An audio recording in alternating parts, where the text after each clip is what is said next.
Al-Mukarram, Dewan Juri, serta saudara-saudari fillah yang insyaallah dirahmati oleh Allah Subhanahu wa Ta'ala, dimanapun kita berada saat ini.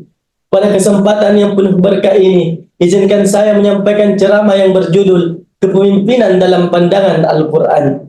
Sebagaimana yang kita ketahui bersama, Al-Quran adalah pedoman utama bagi umat Islam dalam segala aspek kehidupan, termasuk dalam hal kepemimpinan ataupun dalam hal memilih pemimpin.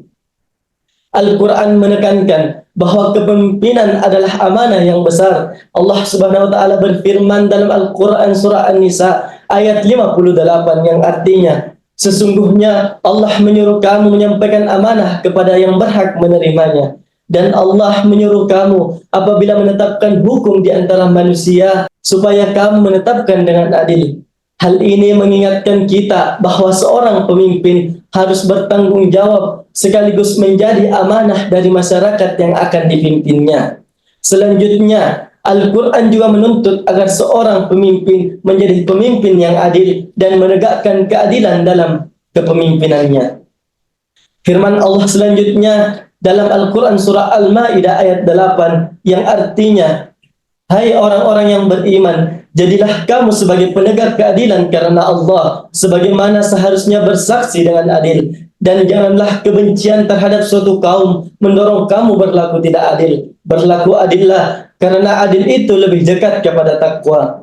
Ayat ini menegaskan bahwa seorang pemimpin harus memperlakukan semua orang dengan adil tanpa memandang suku, agama, ataupun status sosial. Sebagaimana dalam Al-Quran surah Al-Zalzalah ayat 7 dan 8 yang berbunyi, A'udzu billahi minasy syaithanir rajim.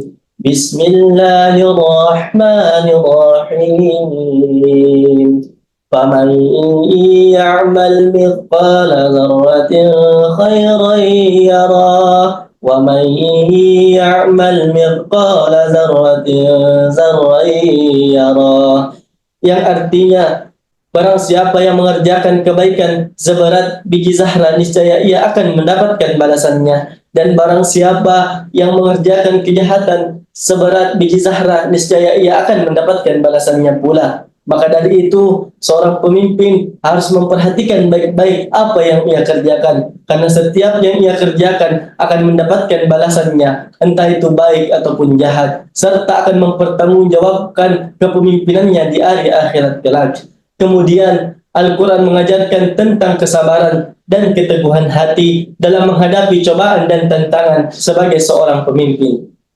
Dalam Al-Quran surah Al-A'raf ayat 128, Allah Subhanahu wa Ta'ala juga mengingatkan kepada para pemimpin bahwasannya mereka harus bersabar dan bertawakal kepada Allah Subhanahu wa Ta'ala dalam menghadapi segala rintangan dan cobaan yang ada. Karena coba kita renungkan bagaimana kisah-kisah Nabi dan Rasul terdahulu. Contohnya Nabi Musa dan Nabi Harun alaihi salam yang bersabar dalam menghadapi Fir'aun dan kaum Bani Israel. Terus bagaimana Nabi Nuh alaihi salam bersabar atas umat yang selalu mengejeknya. Dan terlebih lagi bagaimana tentang Nabi Muhammad sallallahu alaihi wasallam yang begitu sabar menghadapi kaum kafir Quraisy yang bahkan pernah ingin membunuhnya.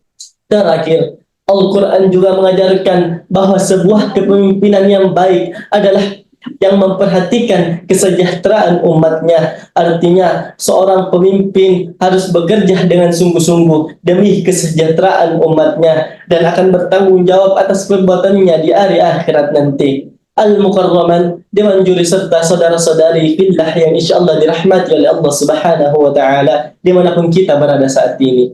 Demikianlah ceramah singkat tentang kepemimpinan menurut Al-Quran. Semoga kita dapat mengambil hikmah dan mengimplementasikannya atau melaksanakannya dalam kehidupan kita sehari-hari. Mari kita jadikan Al-Quran sebagai pedoman utama dalam menjalankan peran kepemimpinan kita dengan baik dan bertanggung jawab. Unzur ma qala wa la tanzur man qala. Lihatlah apa yang disampaikan, jangan melihat siapa yang menyampaikan. Jika ada salah kata, itu datang dari diri pribadi, karena kesempurnaan hanyalah milik Allah Subhanahu wa Ta'ala. Terakhir, ceramah ini saya akan tutup dengan sebuah pantun. Buka puasa minum es buahnya buatan sang pujaan hati. Mungkin hanya itu dari saya. Cukup sekian dan terima kasih. Wassalamualaikum warahmatullahi wabarakatuh.